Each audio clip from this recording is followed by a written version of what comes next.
कहते हैं कि एक राजा अपने सैनिकों के साथ शिकार खेलने के लिए जंगल में गया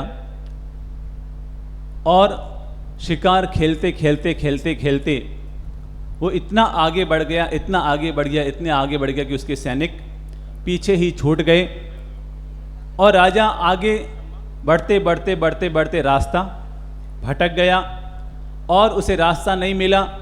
उसकी हालत खस्ता होने लगी। दोपहर के 2 बज गए, न तो कुछ खाने को मिला न कुछ पीने को मिला और स्थिति बड़ी विचित्र हो गई, स्थिति बड़ी खराब हो गई।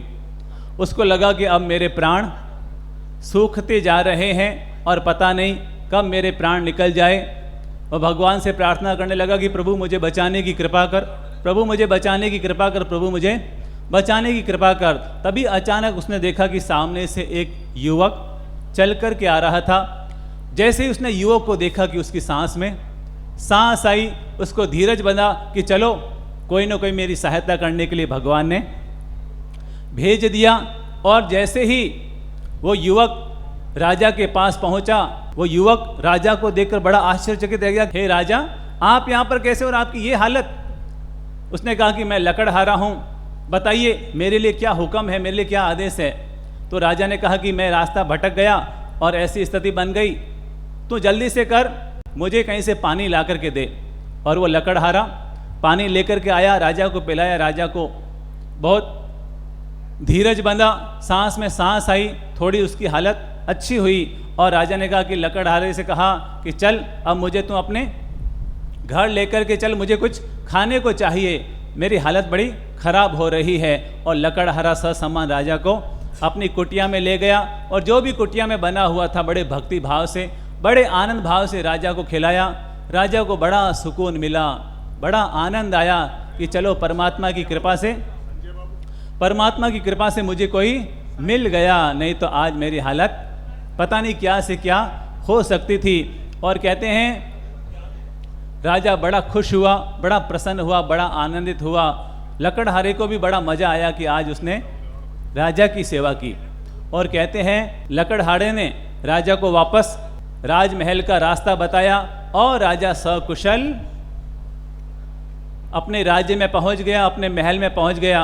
और वहां पहुंचकर उसने लकड़हारे से कहा कि तूने मेरी आज खूब सेवा की है, आज तूने मेरी खूब सेवा की है, मैं तुझे एक वरदान देना चाहता हूं, मैं तुझे एक वरदान देना चाहता हूं। लकड़हारा बड़ा खुश हुआ।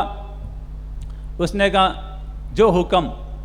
वो घर पर आया, अपनी पत्नी से कहा कि आज राजा ने मुझे चंदन के पेड़ का बगीचा उपहार में दिया है। पत्नी भी बड़ी खुश हुई। और कहते हैं लकड़हारे को ज़्यादा पता नहीं था कि चंदन का पेड़ क्या होता है और सामान्य पेड़ क्या होता है। वो तो पहले लकड़ी बेच करके अपना गुजारा जैसे तैसे करता था। अब चंदन के पेड़ का बगीचा मिल गया तो उसने सोचा कि चलो चंदन के पेड़ की लकड़ियाँ निकालूंगा। और वो क्या करता, चंदन के पेड़ की लकड़ियों को काटता, उसका कोयला बनाता, उसका कोयला बनाता और बाजार में बेच करके आ जाता।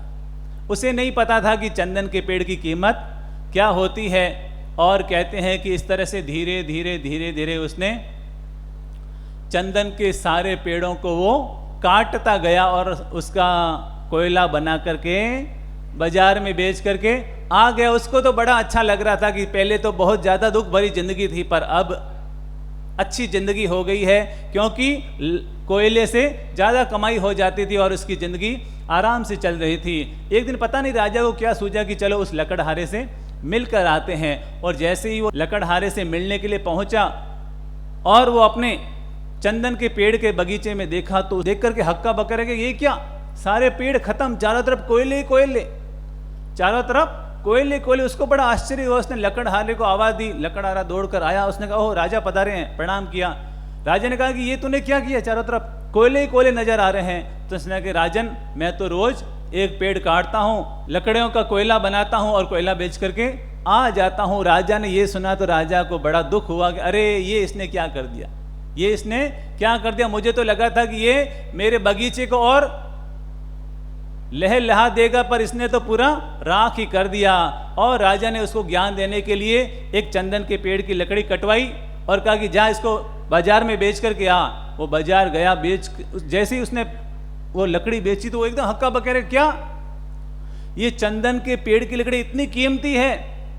वो भागा भागा राजा के पास आया, राजा से माफी मांगी कि मुझे तो पता ही नहीं था कि ये चंदन का पेड़ इतना मूल्यवान है और मैंने तो इसको कोयले के भाव में बेच दिया। वो बड़ा दुखी हुआ, बड़ा उदास हो गया कि ये मुझसे क्या हो गया, ये मुझसे क्या हो गया, ये मुझसे क्या हो गया।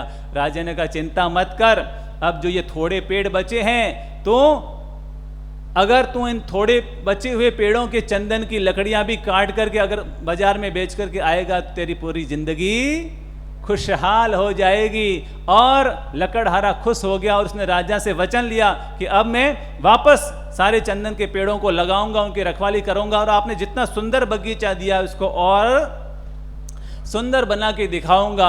और कहते हैं कि जब लकड़हारे ने राजा से ज्ञान लेकर अपना सही काम शुरू कर दिया तो देखते ही देखते वो लखपति और करोड़पति बन गया। ये घटना हमें सिखाती है कि हमें जो ये शरीर मिला है ये भी चंदन के पेड़ की तरह है।